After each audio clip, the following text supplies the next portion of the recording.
Hello dear aspirants. तो कैसी चल रही है आपकी प्रिपरेशन। मैं कंडक्ट कर रही हूँ 10 सेलेक्टेड क्वेश्चन की सीरीज़ जो हेल्प आउट करेगा आपके रिवीजन में। तो चलिए क्विज को स्टार्ट करते हैं। पहला क्वेश्चन हमारे सामने है, अभिवृद्धि के संबंध में कौन सा गलत कथन है। यानी कि 3 जो कथन है वो अभिवृद्धि के संबंध में सही हैं, उनकी विशेषताएँ हैं। बाकी जो एक है वो गलत है, वो अभिवृद्धि की विशेषता नहीं है। तो यहाँ जो फर्स्ट ऑप्शन है वो कह रहा है वृद्धि में विकास भी सम्मिलित है। तो यही ऑप्शन हमारा क्या है, गलत है, क्योंकि वृद्धि जो होता है वो विकास के अंतर्गत हम लोग उसका अध्ययन करते हैं, ना कि वृद्धि में विकास आता है। इसलिए हमारा आंसर हो जाएगा ए। बाकी के ऑप्शन भी आप पढ़ लीजिएगा, वो अभिवृद्धि की विशेषताएं ही हैं। अब हमारा अगला क्वेश्चन है, विकास के संबंध में कौन सा सत्य कथन है। अब विकास के बारे में हम लोगों को बताना है। बाकी के 3 गलत कथन है और एक उसमें से सही है जिसे हम लोगों को चूज करना है। तो यहाँ जो ऑप्शन ए है, जन्म से मृत्यु तक चलने वाली प्रक्रिया है, ये हमारा सही है।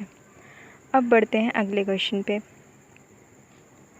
निम्न में से गलत कथन कौन सा है। पहला है विकास की प्रक्रिया निरंतर चलती रहती है। सेकंड वन है बालक का विकास पैर से सिर की दिशा में होता है। ये जो हमारा ऑप्शन है यही गलत है, क्योंकि विकास हमेशा हम लोगों ने पढ़ा है कि सिर से स्टार्ट होकर के पैर तक जाता है। तो ये हमारा ऑप्शन गलत था। हमारा अगला क्वेश्चन है, बालक का निर्माण काल है।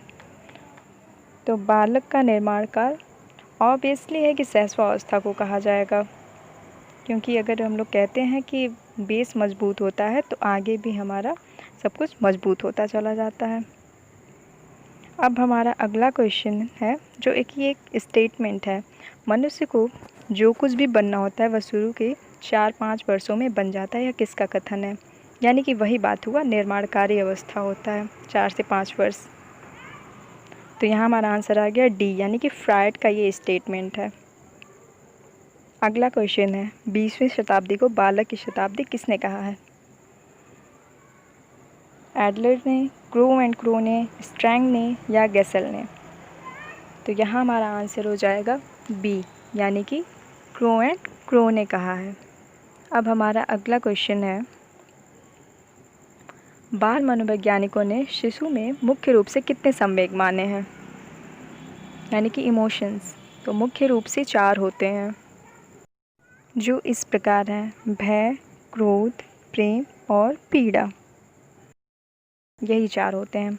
अगला क्वेश्चन है, शैशवावस्था को सीखने का आदर्श काल किसने कहा है। वॉटसन ने, फ्रायड ने, क्रो एंड क्रो ने या वैलेंटाइन ने।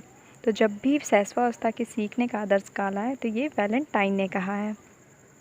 और अगर हम लोग जीवन के आदर्श काल की बात करें तो वो बाल्यावस्था को कहा जाता है। अगला क्वेश्चन है, बालक के शारीरिक, संवेगात्मक और मानसिक विकास के लिए सबसे महत्वपूर्ण आयु कौन सी है। तो ये शिक्षा आयोग ने जो है वो माना है 3 से 10 वर्ष। तो इसे आप लोग याद रखिएगा। And last one question is, दूसरे वर्ष तक शिशु का शब्द भंडार हो जाता है 10 शब्द, 50 शब्द, 100 शब्द या 60 शब्द। तो यहाँ हमारा आंसर हो जाएगा 100 शब्द, यानी कि ऑप्शन सी। आपके कितने क्वेश्चन सही हुए हैं ज़रूर बताइएगा। आई होप ये वीडियो आपके लिए काफ़ी हेल्पफुल होगा, क्योंकि पढ़ाई के साथ साथ रिवीजन करना भी काफ़ी ज़रूरी होता है, ताकि हमें पता चल सके कि हमारी जो प्रिपरेशन लेवल है वो कहाँ तक की है। अब मिलते हैं नेक्स्ट क्लास में।